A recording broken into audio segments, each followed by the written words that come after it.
Aucun concept sinon miraculeux n'aurait changé le cours des choses. Paix aux cendres des disparus, regrets et respect à l'entourage, pardon à tous pour l'entreprise de révision engagée ici. L'avenir du sida pourrait bientôt être derrière lui. Tant mieux, le futur appartient aux personnes destinées à vivre longtemps avec lui jusqu'à ce que guérison advienne. D'ici là, que nos relevés, montages, propositions, erreurs éventuelles ne leur causent pas trop de soucis. Sur notre affiche de fin, on peut lire « Work in Progress ». Bonjour Jacques Lebovitch. Bonjour. Oui. C'est des lignes signées de vous dans un petit livre ô combien précieux et vif pour en finir avec le sida chez Plomb. Quel paradoxe à l'occasion de la Journée mondiale de lutte contre le sida, alors que l'on note que les questions de prévention sont un peu aléatoires, que le financement de la recherche est plutôt en baisse. Alors vous dites ça y est, adieu sida ? Oui, c'est un peu du fond de la tranchée, tous les espoirs sont permis. On n'est arrivé pas au plus bas, les nouvelles sont très bonnes au fond. Il y a des très bonnes nouvelles devant nous, avec nous, mais la situation n'est pas si géniale. J'y vais tout de suite ou... Ah ben oui, parce que là, je comprends rien. Alors, je précise, tout de même, voilà, Jacques Lebovitch, vous êtes toubib, hein, docteur, professeur, chercheur, enseignant à l'hôpital Raymond Poincaré, à Garches. À la retraite. Oui, à la retraite, mais vous voyez toujours 400 € par mois. Nous y reviendrons. Non, pas pour la retraite, mais pour j'ai des vacations. C'est juste fait honte un peu à l'assistance publique qui m'a payé un peu plus que ça quand j'étais en active. Maintenant, je fais à peu près le même métier, mais c'est 400 € par mois plafonné. Moi, je me souviens d'une émission avec vous il y a 20 ans. Il y a 20 ans, vous étiez incontrôlable. J'ai l'impression que ça n'a pas beaucoup changé ni évolué. À côté de vous, Nathalie Belzer, bonjour. Bonjour. Chargée d'études de l'Observatoire régional de santé d'Île-de-France. Vous venez de rentrer un rapport sur les connaissances, attitudes, croyances et comportements face au VIH/SIDA en Île-de-France. Donc, c'est pas toute la France, mais enfin, c'est un échantillon. Et ça nous intéressera de comprendre quels sont les comportements. Alors, cela dit, Lebovitch, Jacques Lebovitch. Je vais le faire court parce qu'on va le reprendre. Les très bonnes nouvelles, c'est que c'est nouveau que pour ceux qui n'étaient pas au courant, pardon. C'est que le virus, on l'arrête avec des antiviraux bien administrés. Ça arrête le cours de la maladie, c'est pas un scoop, ça fait 1996. Mais la bonne nouvelle depuis 2008, mais seulement depuis 2011, apparemment pour les grands médias, c'est que le virus ne se transmet pas dans les couples sérodifferents ou HIV différents. Celui qui l'a, celle qui l'a, s'il prend des antiviraux, ne transmet pas à son conjoint et ils peuvent faire des enfants. Attendez, vous êtes en train de nous dire que ça veut dire ça concerne ce qu'on appelle la charge virale ? Oui, quand le virus est contrôlé assez bien en dessous pour qu'il n'y ait pas de réplication virale substantielle, résiduelle, il reste, ce qui reste en tout cas, n'est pas suffisant pour transmettre. Ce qui fait que dans les couples sérodifferents, celui ou celle qui prend les antiviraux protège son conjoint. Ils peuvent avoir des relations telles qu'ils font des enfants. Sans que l'enfant... évidemment, ils se font des enfants, ils ne se contaminent pas, et l'enfant n'est pas né.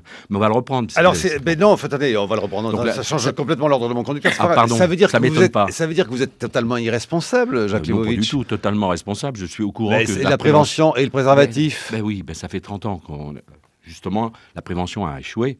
Ça fait 30 ans que ça devait s'arrêter, surtout dans les pays où on était plutôt informés. En France et aux États-Unis, depuis qu'on a des vrais chiffres, avant on ne les avait pas, on avait des estimations, maintenant on a des vrais chiffres, ou à peu près vrais, c'est 6 000, 7 000, 8 000 nouvelles contaminations en France depuis 2008, 2009, 2010. Et 50 000 à peu près aux États-Unis. 2 pays quand même qui sont exemplaires à bien des égards, et sur le plan de la protection médicale, etc. On est différents, nous, on est les meilleurs, ça c'est sûr, mais on fait quand même 6 à 7 000 nouveaux cas par an.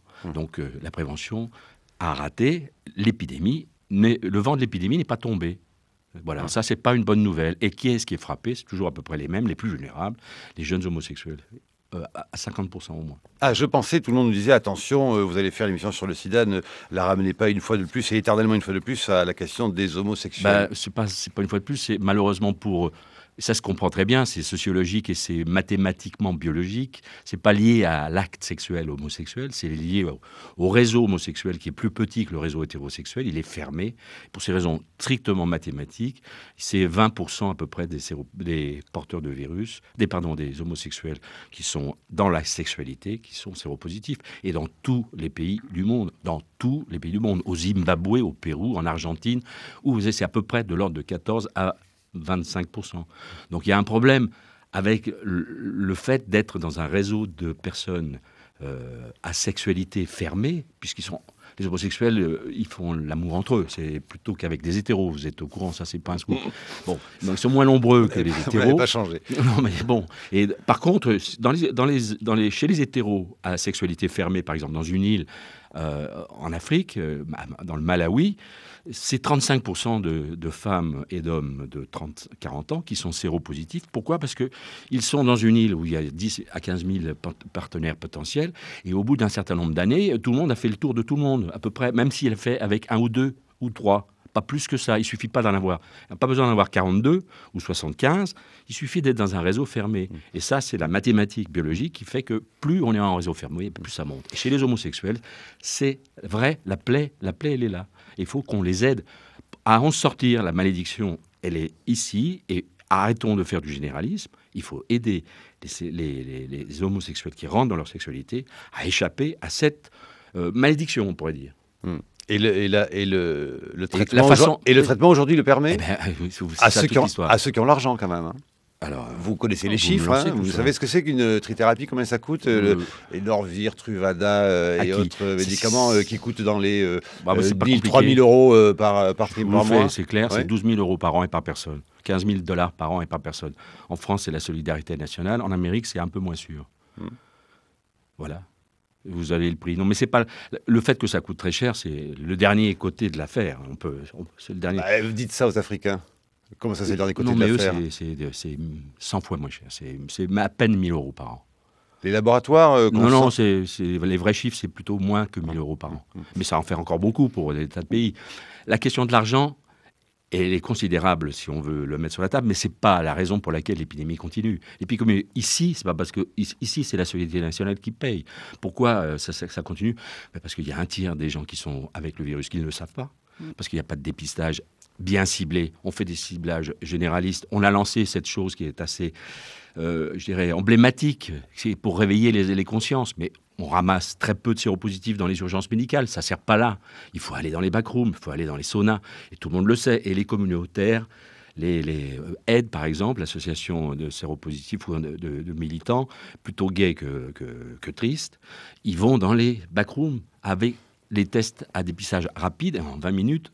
Celui qui s'est prêté à la piqûre du doigt, il sait s'il est avec le virus ou pas.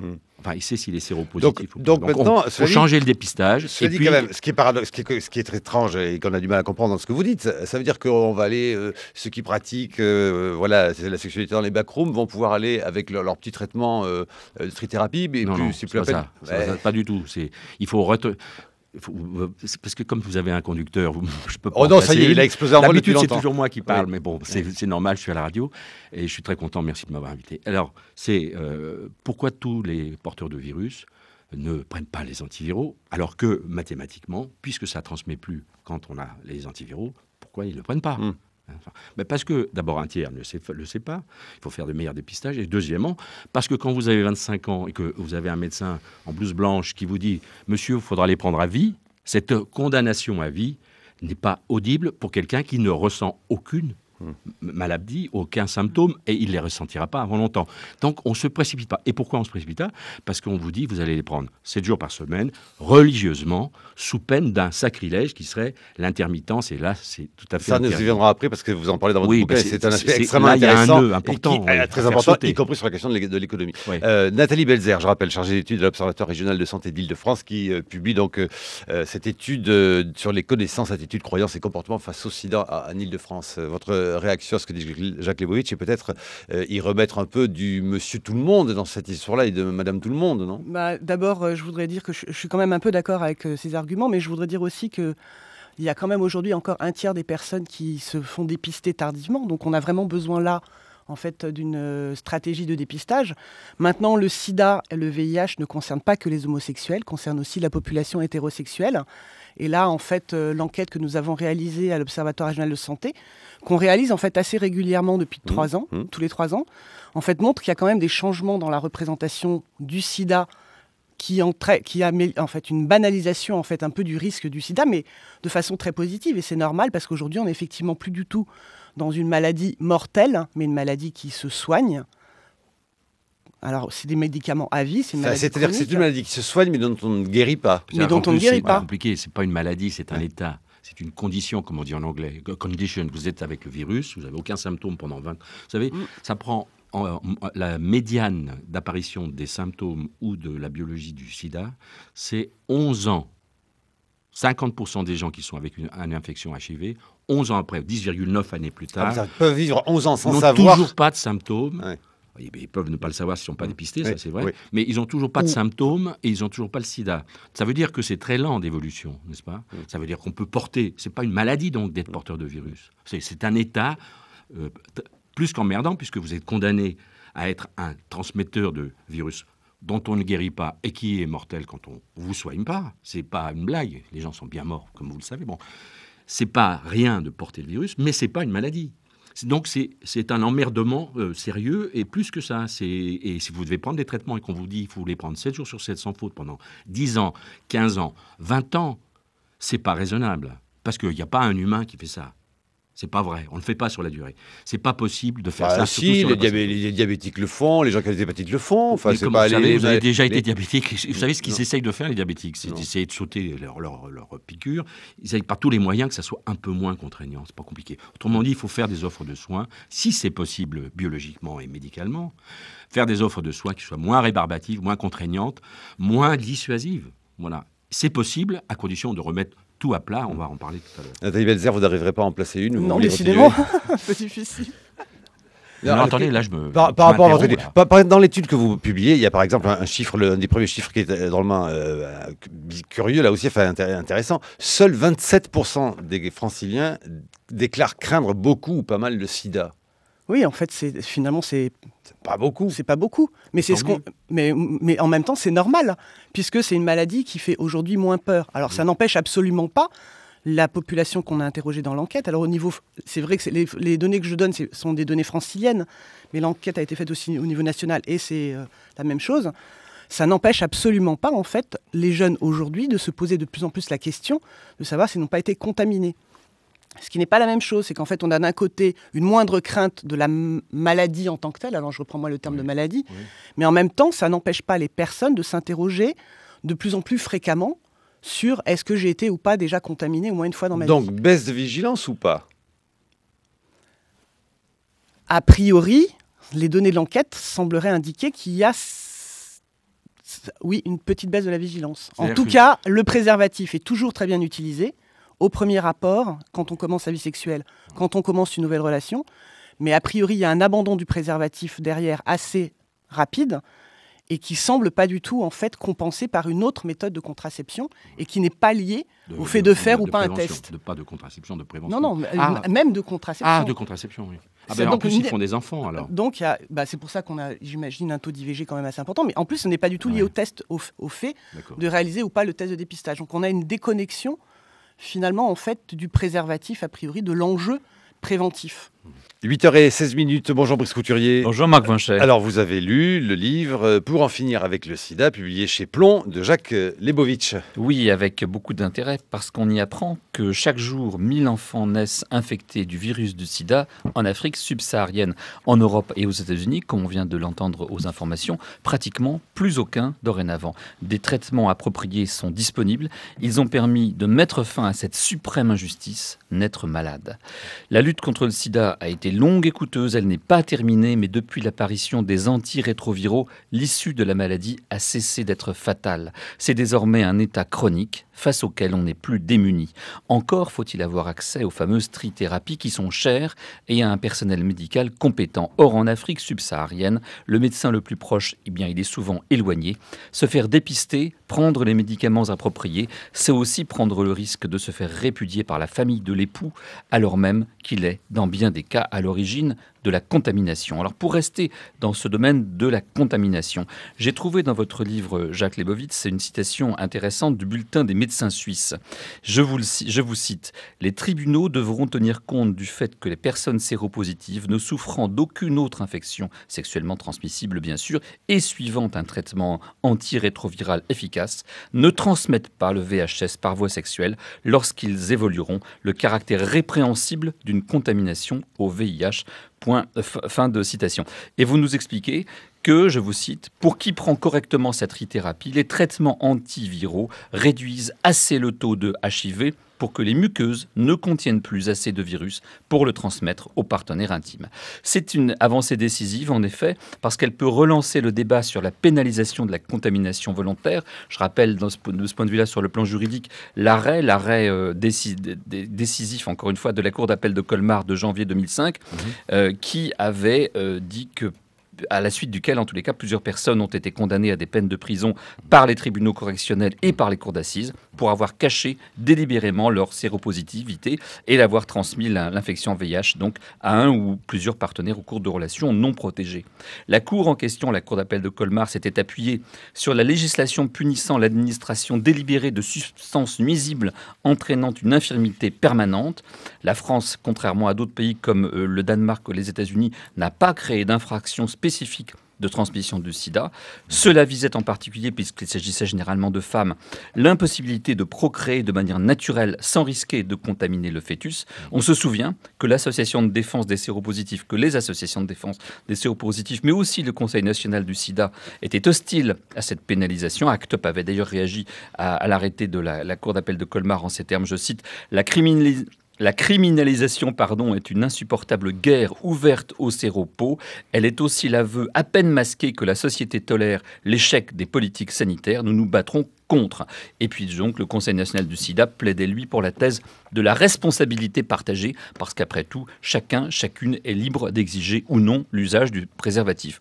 Alors avec les progrès accomplis par la médecine, dont vous nous parlez depuis ce matin, Jacques Leibovitz, il y a au moins 2 points qui méritent à présent révision. Un, c'est le secret médical et la notion d'infirmité permanente. L'Ordre national des médecins a pris les devants et s'est déclaré favorable au fait de prévenir le ou la partenaire d'une personne contaminée des risques encourus. C'est donc une rupture avec la notion de secret médical. Quant à l'impossibilité de procréer qu'avait mise en avant la Cour d'assises de Colmar par les voies naturelles sans infecter le virus, est-ce qu'elle ne devrait pas, elle aussi, faire l'objet d'une révision, puisque, comme vous nous l'expliquez dans votre livre, aujourd'hui, on peut très bien procréer par les voies naturelles tout en ayant contracté le virus du sida, à condition évidemment d'avoir suivi les traitements que vous préconisez. Jacques Leibovitz. Je rebondis là-dessus, sur tout l'aspect juridique, jurisprudentiel. Vous comprenez bien que c'est largement au-dessus de mes compétences et que ce sera matière dans les années qui viennent, quand le traitement sera considéré comme une vraie prévention, qui sera instauré, installé, expliqué, propagé, ce qu'on voudra. Ce sera dans les mœurs d'ici quelques années. Il y aura lieu de faire un Grenelle SIDA ou quelque chose, ou des états généraux. Je préférais, moi, les états généraux. Alors non, vous allez plus, vous dites qu'il faut faire un Grenelle pour le sexe et contre le sida. Bah oui, bien sûr. Bon, c'est-à-dire que... mais en tout cas, pour répondre à cette côté jurisprudentiel, je ne vais pas vous le faire ce matin, c'est pas ma compétence. Mais par contre, la révision sur l'impossibilité de faire des enfants est avérée totalement, puisque j'ai... c'est pas moi qui les ai faits, mais c'est mes patientes et mes patients sérodifférents, ils en ont fait 12. Déjà, donc c'est pas vrai. Qui sont tous nés sans rien. Et non seulement l'enfant n'est pas contaminé, ça va de soi, puisque la mère ne l'était. Si elle l'était, elle était sous antiviraux. L'enfant est né non contaminé, grâce aux antiviraux qui l'ont protégé. Et puis, quand c'était un conjoint, le conjoint n'a pas été contaminé. Donc, c'est non seulement la naissance qui est c'est la naissance immaculée, mais c'est aussi la fécondation sans contamination. Ça veut dire que vous pouvez faire des bébés. Youpi, tu es séropositif, moi pas. Je te fais un enfant. Tu me fais un enfant si tu prends des antiviraux. Voilà, c'est tout. C'est quand même, en effet, la fin d'une malédiction sur la filiation. C'est pas rien du tout. C'est même génial. Alors attendez, quand vous parlez de ça, ça n'est pas une découverte d'hier à 20h30. Comment se fait-il que ça ne se dise pas davantage? Est-ce qu'il y a tout de même quelque chose qui vient de l'ordre, après tout, du psychologique, oui, de la crainte légitime que ça soit pas tout à fait exact ou quoi? Enfin voilà, comment expliquez-vous qu'on ne communique pas davantage là-dessus?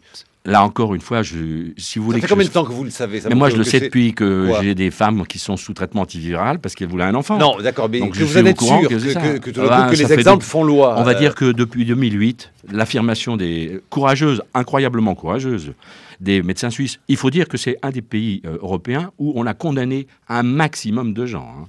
Ils ont appliqué la loi, l'article 222.3 du Code pénal suisse. Ils en ont mis 50, sinon en cabane, mais en tout cas, ça a été furieux. Donc, le professeur Hirschel et ses copains ont pris la mesure que, ben non, c'était pas juste pour les gens qui prenaient des antiviraux. En effet, ils transmettaient pas.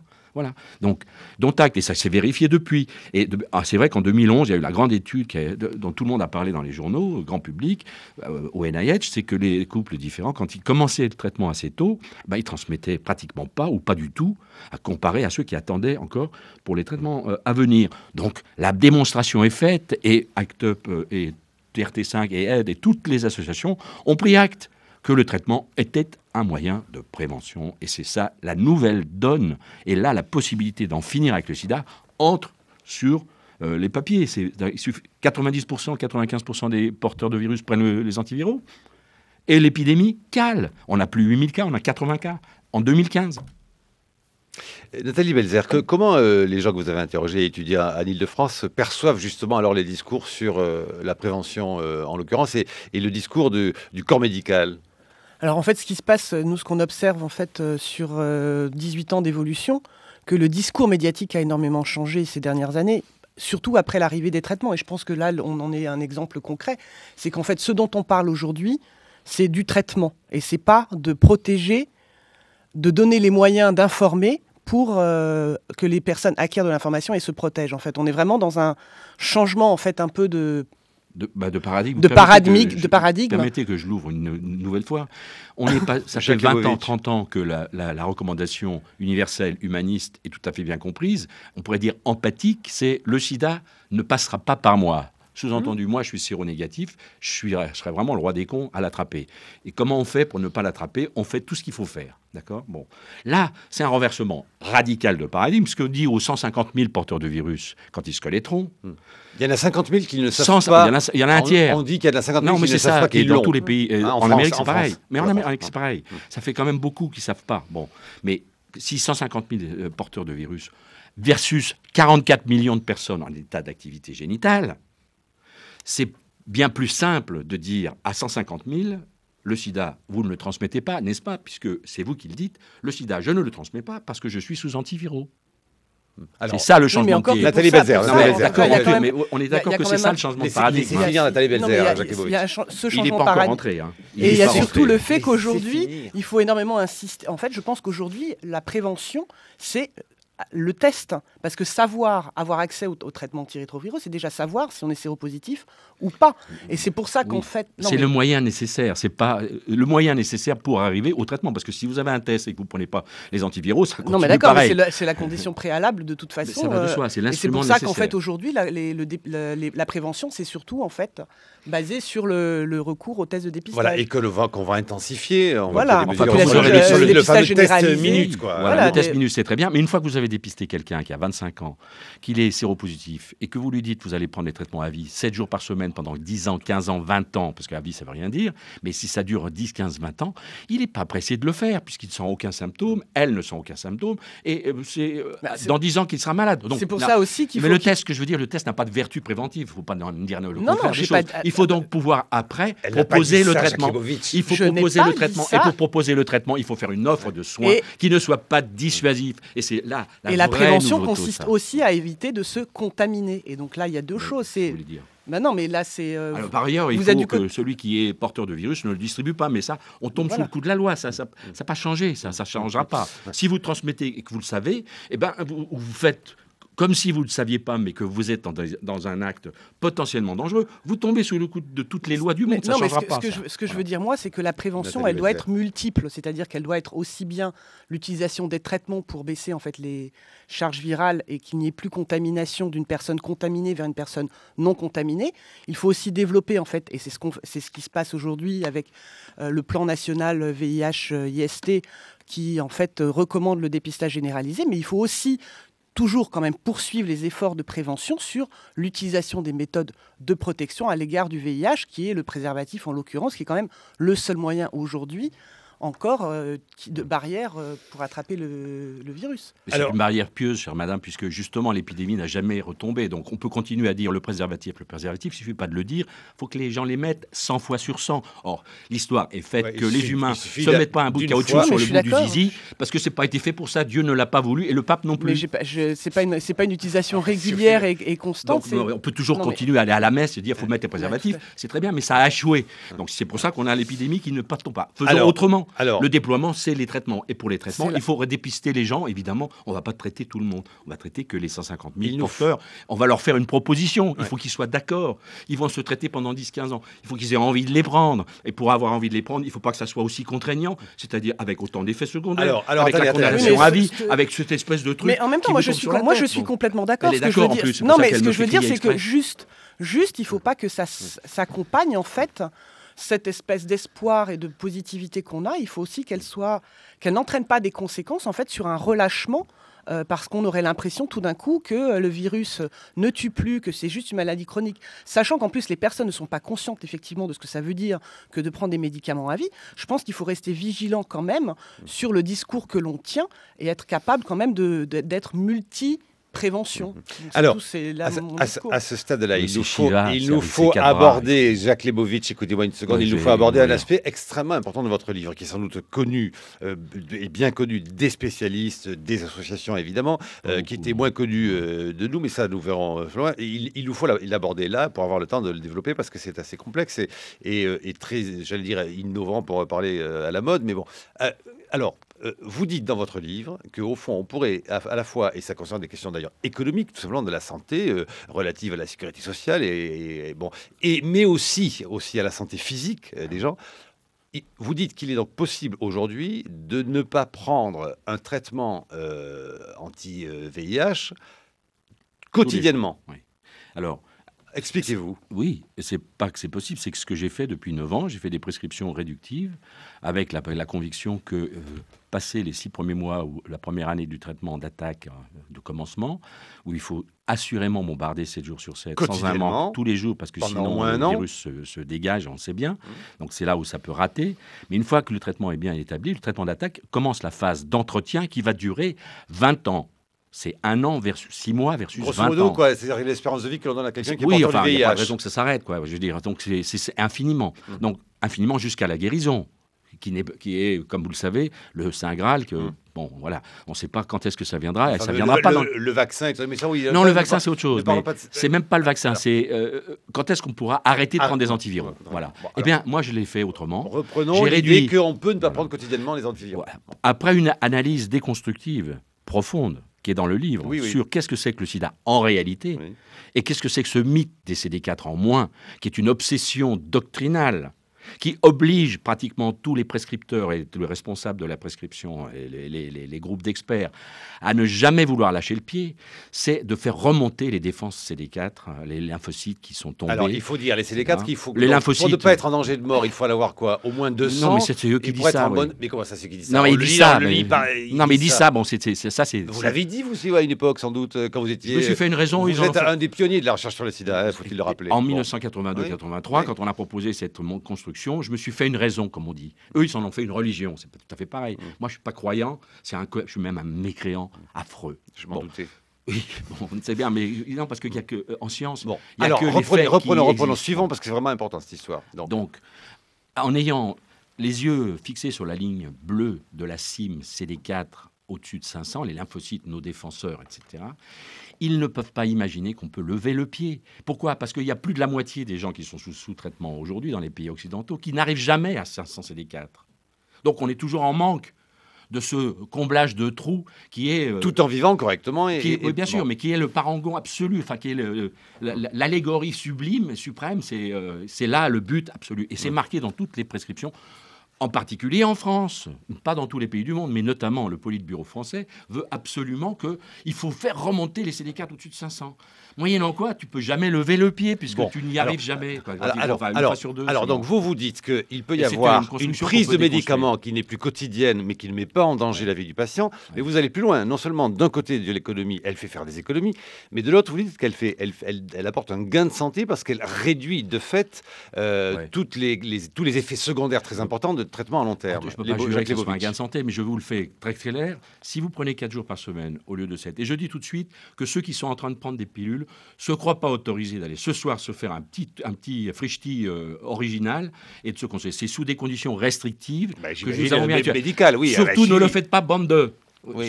Sinon, je vous le disiez quand même. Alors, il ne faut pas le faire. Non, une fois que j'ai dit ces précautions, 4 jours de traitement au lieu de 7, au bout de 10 ans, c'est 4 années de rémission pharmaceutique complète. Ça veut dire c'est un sevrage pharmaceutique qui évidemment discontinue, mais si vous faites la somme, ça fait 4 ans de pilules en moins. Si au lieu de 7... de 4 jours à 7, au lieu de 7. Et si vous faites 2 jours, comme je suis en train de le faire, par 7, si on arrive à 2 jours par semaine... C'est pas dangereux, ça ?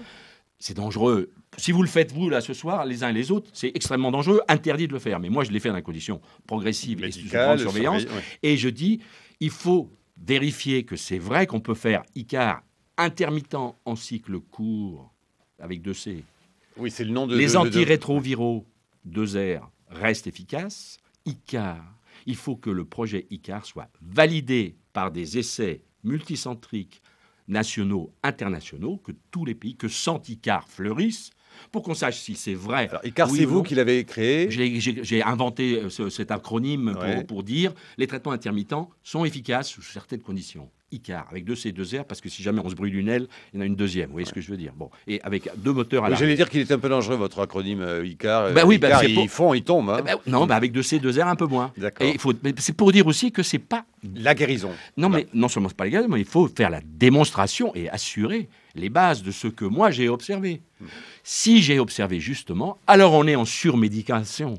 Ça veut dire que ceux qui prennent 7 jours aujourd'hui, et pendant encore les 5 ans qui viennent, quand on sera aperçu que finalement ICAR était vrai, les intermittents, ça pouvait marcher. L'intermittence thérapeutique, ça pouvait marcher dans les conditions très restrictives, encore une fois, que je souligne.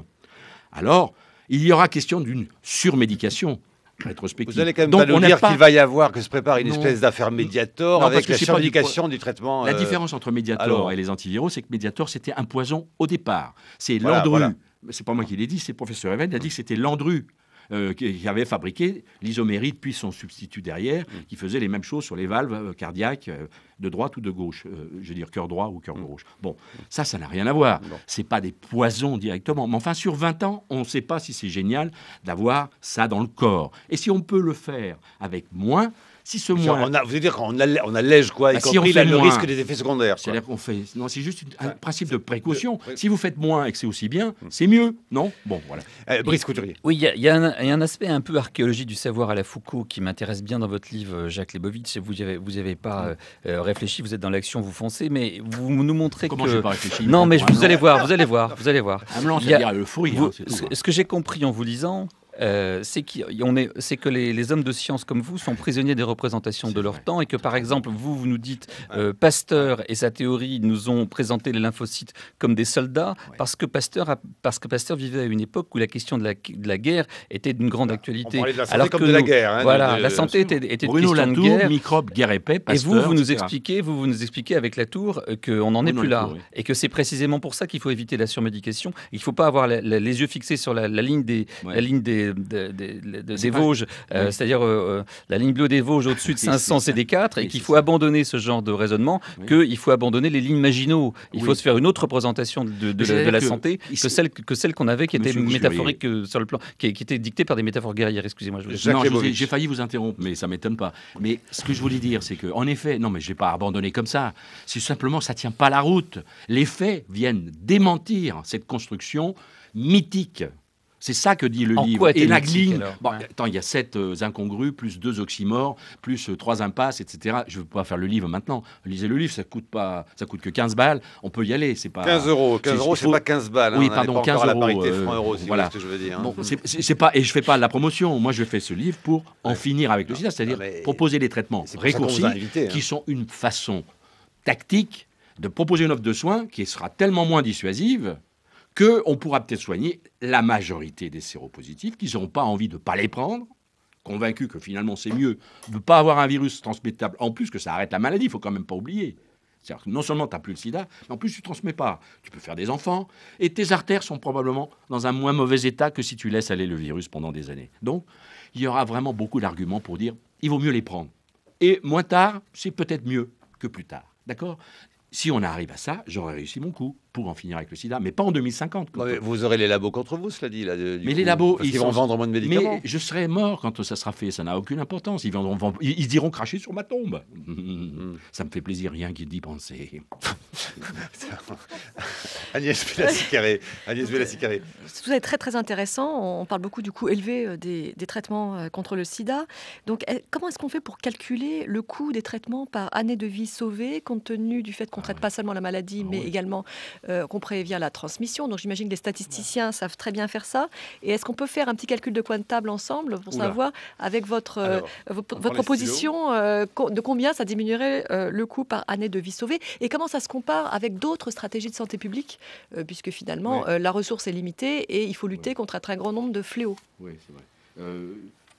Si vous voulez, Jacques Lebovitch. Les études, c'est pas mon domaine, c'est vraiment c'est vous avez l'économie les de la chiffres, vous connaissez santé. les chiffres. Mais je connais les chiffres, surtout le chiffre d'affaires des antiviraux en pays occidental sur 1,5 million de preneurs de pilules en pays solvables. Je ne parle pas des 25 millions en pays différents, mais 1,5 million à 15 000 $ par an.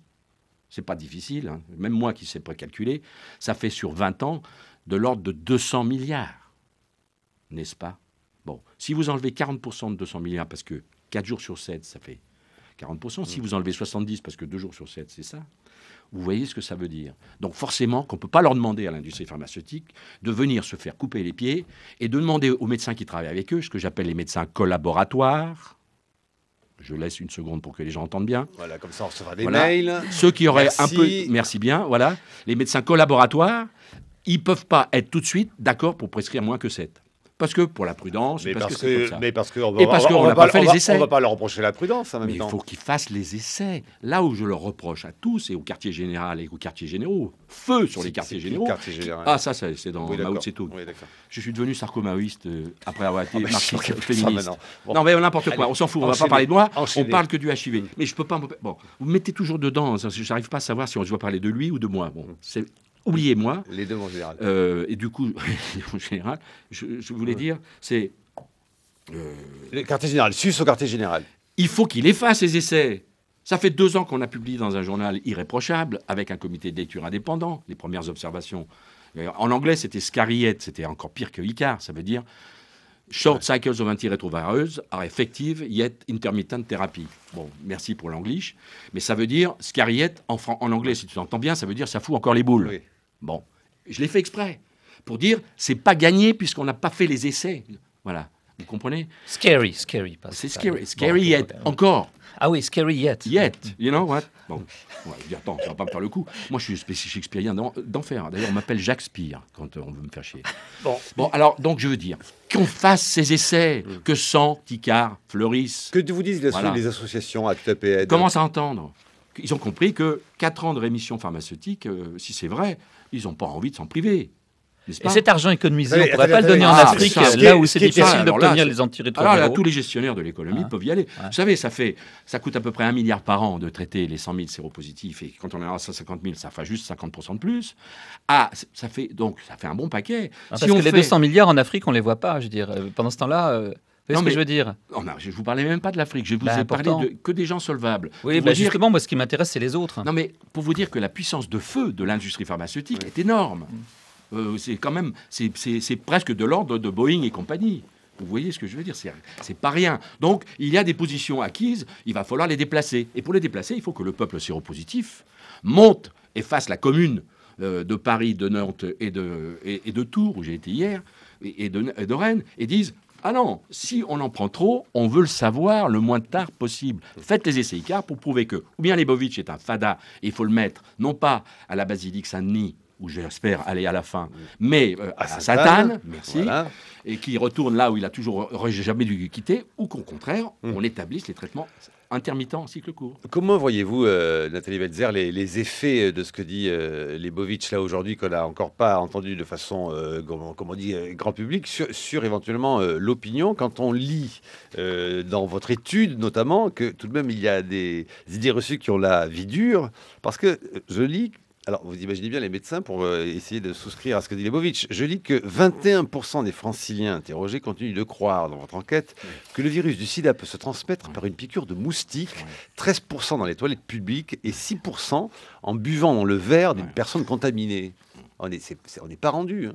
Non, on n'est pas rendu, d'autant plus que ces pourcentages en fait, cachent des disparités par génération et qu'on se rend compte en fait, que c'est plus d'un quart en fait, chez les 18-30 ans. Donc cette génération en fait, née entre 1980 et 1992 et qui a commencé sa sexualité finalement après l'arrivée des antirétroviraux et qui se retrouve en fait dans une représentation finalement du sida complètement différente de celle des générations précédentes et qui a quand même là, ça montre quand même qu'il y a quelque chose en termes de mécanismes de prévention mal maîtrisés, en tout cas dans ces jeunes générations. Ne croyez pas que ça lie simplement à un résidu de la peur. C'est achivant le terrible. Achivant le terrible, on ne veut pas l'attraper. Donc, on ne sait pas, parce qu'on n'est pas au courant et on s'en fout un peu, on dit n'importe quoi, mais il reste l'image affreuse, le achiver sauf qui peut.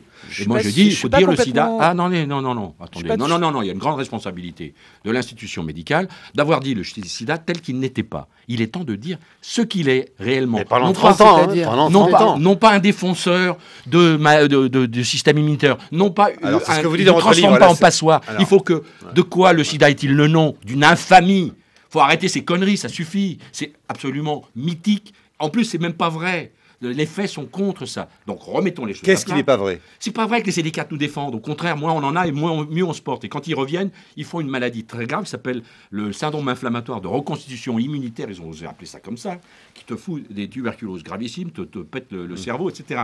Donc les lymphocytes CD4, il ne faut pas qu'ils reviennent trop fort, parce que, donc autrement dit, toute la construction est fausse. Donc on a fait un truc mythique. Mais c'est vrai qu'on l'a fait dans l'urgence. Les trithérapies que l'on a construites sur cette construction-là, elles ont fonctionné quand même. Mais pas du tout, c'est pas les trithérapies. Les trithérapies n'ont pas fonctionné à cause des CD4 en moins ou en plus. Ça a servi à rien. Ce qui a servi, c'est les antiviraux, c'est-à-dire bloquer le virus. Et tous les facteurs qui font la morbidité se sont arrêtés. Tout ce baratin sur les défenses immunitaires a foutu une merde incroyable. Et c'est bien fait pour leur gueule, que le message soit aussi confus. Car il était tellement confus que c'était pas clair. Il faut refaire tous les messages. Sauf que là, on est typiquement dans un bel exemple quand même de ce qui se passe. Et qu'on est en train de discuter en fait du sida médical, que c'est un discours qui n'est pas entendable à ce point-là par la génération, par la population générale, et que donc on se retrouve quand même dans un gap entre un discours de spécialistes et un discours qui devrait être en fait adressé par la population générale. Et quand vous faites ces discours de spécialistes, vous faites marrer. On a l'impression que vous donnez votre onction, vous ointez, oignez les échevins. Les gars en tenue comme ça, et qui font du scientisme, qui racontent des conneries depuis 30 ans. Évidemment qu'on ne les croit pas, parce qu'on voit bien dans les faits que ça ne marche pas. Donc, il ne faut pas continuer à plaider pour le faux, pour avoir une chance d'être entendu. On va faire un peu dans le vrai. Pas du tout ce que c'est. Pas du tout ce que je disais. Quand vous dites qu'il y a un discours médical qui serait un discours parfait, et qui serait entre nous, c'est un discours surréaliste. Non, c'est pas du tout ce que je disais. Il faut changer le discours surréaliste intermédical, il faut qu'il soit communicable. Je ne veux pas qu'elle fasse l'idée que le discours médical était parfait, surtout que c'était compliqué. C'est pas vrai qu'il était compliqué, c'était juste incompréhensible, c'est tout. Mais non, mais c'est pas du tout ce que je disais. Je disais justement que le discours médical et hétérogène qu'il peut y avoir n'est pas accessible à la population générale. Bah oui, non, mais justement. Voilà, c'est trop compliqué parce que c'était pas vrai. 8h45, Thomas Cluzel, attrapez le micro, agrippez-le, ne lâchez plus, c'est l'heure de votre coup d'œil. Oui, alors un pas vers le vaccin. Des chercheurs américains ont en effet réussi à protéger des souris contre le virus du sida. C'est du moins ce qu'indiquent les travaux publiés hier dans la revue scientifique britannique Nature. Or, étant donné le niveau de protection obtenu, eh bien, l'équipe de biologistes dirigée par le prix Nobel David Baltimore espère pouvoir transposer cette approche chez l'humain. Alors, particularité de cette technique, habituellement, vous le savez, un vaccin comprend un antigène, une bactérie tuée ou un élément reconnaissable d'un virus. Et après injection dans le corps, eh bien, le système immunitaire apprend à fabriquer des anticorps pour le combattre. Sauf que jusqu'à présent, cette approche classique n'a pas permis de mettre au point un vaccin efficace contre le virus du sida. Or, cette fois-ci, la technique développée par les chercheurs a un effet similaire à celui d'un vaccin, mais sans faire travailler le système immunitaire. Sans compter que cette opération a permis d'induire une production permanente d'anticorps anti-VIH après une seule injection. Alors l'équipe projette désormais de tester cette méthode dans des essais cliniques limités pour vérifier s'il est possible d'obtenir une production suffisante d'anticorps au niveau du muscle humain. Mais précise l'auteur de l'étude, mon avis est que si nous pouvons induire la production de suffisamment d'anticorps chez les humains, eh bien les chances que cette méthode réussisse sont réellement assez élevées. Voilà, article de la revue Nature. Merci Thomas Cluzel. Nous arrivons au bout.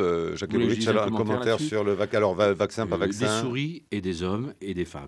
Il en est des souris, mais pas forcément des hommes. Et il est plus intéressant de s'intéresser. Pardon, c'est pas pour vous reprendre sur votre machin. Ouais, mais il y a Nature, un vrai... ne va pas Non, engueuler mais Thomas Cluzel, maintenant. Nature aussi, Voilà. la souris, c'est pas les humains. Chez les humains, il y a un vaccin expérimental qui est en progression constante, mais pas assez rapide parce qu'elle n'est pas bien soutenue, de l'équipe de l'Institut Cochin à Paris, qui a trouvé une stratégie. Du professeur Salmon. Pas du tout. Cochin. Le docteur Morgane Bomzel. Salut Morgane. Il faut dire les noms des gens. sinon Morgane c'est pas ça, Bomzel. ouais. Alors, Ça fait 20 ans qu'elle travaille sur les muqueuses ouais. des hommes et des femmes. Maintenant, elle coupe les zizi dans tous les sens pour garder. Mais je te jure. Non, mais sans blague. Non, mais elle le fait parce qu'il y a des gens qui donnent. Bon leur réveil zizi. sur France Culture. Voilà, bonjour les gars. Et elle fait des études sur comment le virus s'accroche sur les muqueuses. Ouais. Et grâce à ça, et aux prostituées de Nairobi et d'ailleurs qui sont séronégatives et vironégatives, qui sont protégées malgré les 2000 coups qu'elles prennent par an. Du savon, pas d'eau. Voilà, J'ai du retenu, savon, pas Du d'eau. savon, Ah, pas bien d'eau. sûr. Non, mais c'est pas ça. Non, C'est mais pas- c'est très important, c'était Ouais, un détail bien sûr, pratique bien que je sûr. retire de Oui, votre ça c'est bouquin. vrai. Mais là, c'est La les dames contamination les dames qui ont est été freinée protégées par le savon, elle naturellement. est avantagée par l'eau. C'est Bon. très important, il faut le répéter. Ça, c'est. Oui, je reviens demain si vous voulez, mais. Donc, pour le vaccin, Bomzel a trouvé une stratégie muqueuse qui fait induire des anticorps dans la muqueuse, là où ça va compter, Qui bloque à et l'entrée. qui bloque chez les guenons experts 100% des infections à un spectre très large. On est là, ils ont eu une phase 1 chez les femmes volontaires, elles ont déjà des sécrétions neutralisantes. Il faut pousser ce travail. Et le coup de Nature, c'est bien, mais c'est de la macro-communication scientifique parfait. Dans 20 ans, on s'apercevra Bon. que ces souris n'étaient pas des hommes. La bonne nouvelle, au fond, Jacques Lebovitch, ce sera le dernier mot, c'est qu'il y a de grandes chances maintenant que vous mourriez avant vos patients. Alors, j'espère bien. Attends, Non, mais j'espère vous bien, avez parce que vécu- s'ils vivent encore 40 Souvenez-vous ans, d'une vous émission- voyez la gueule que je vais avoir. Souvenez-vous d'une émission il y a 20 ans où vous étiez plutôt entouré de gens qui mouraient. C'était affreux, ouais. C'était part tragique et et je d'autre, faisais hein. semblant Et d'être... on l'a un peu oublié, ça. Je faisais semblant d'être agité, mais j'étais agité de l'intérieur. Et ça m'a beaucoup fait de la peine, comme tous les camarades qui ont vécu. J'ai perdu beaucoup de mes patients, oui. Je suis content de... Et que aujourd'hui, je l'ai vous fait. parlez avec eux à Garches. Et Ben vous- là, on a vieilli ensemble. Ils ont fait des enfants. Moi, je les ai regardés. Ils m'amènent les photos, tout ça. C'est super. Ouais.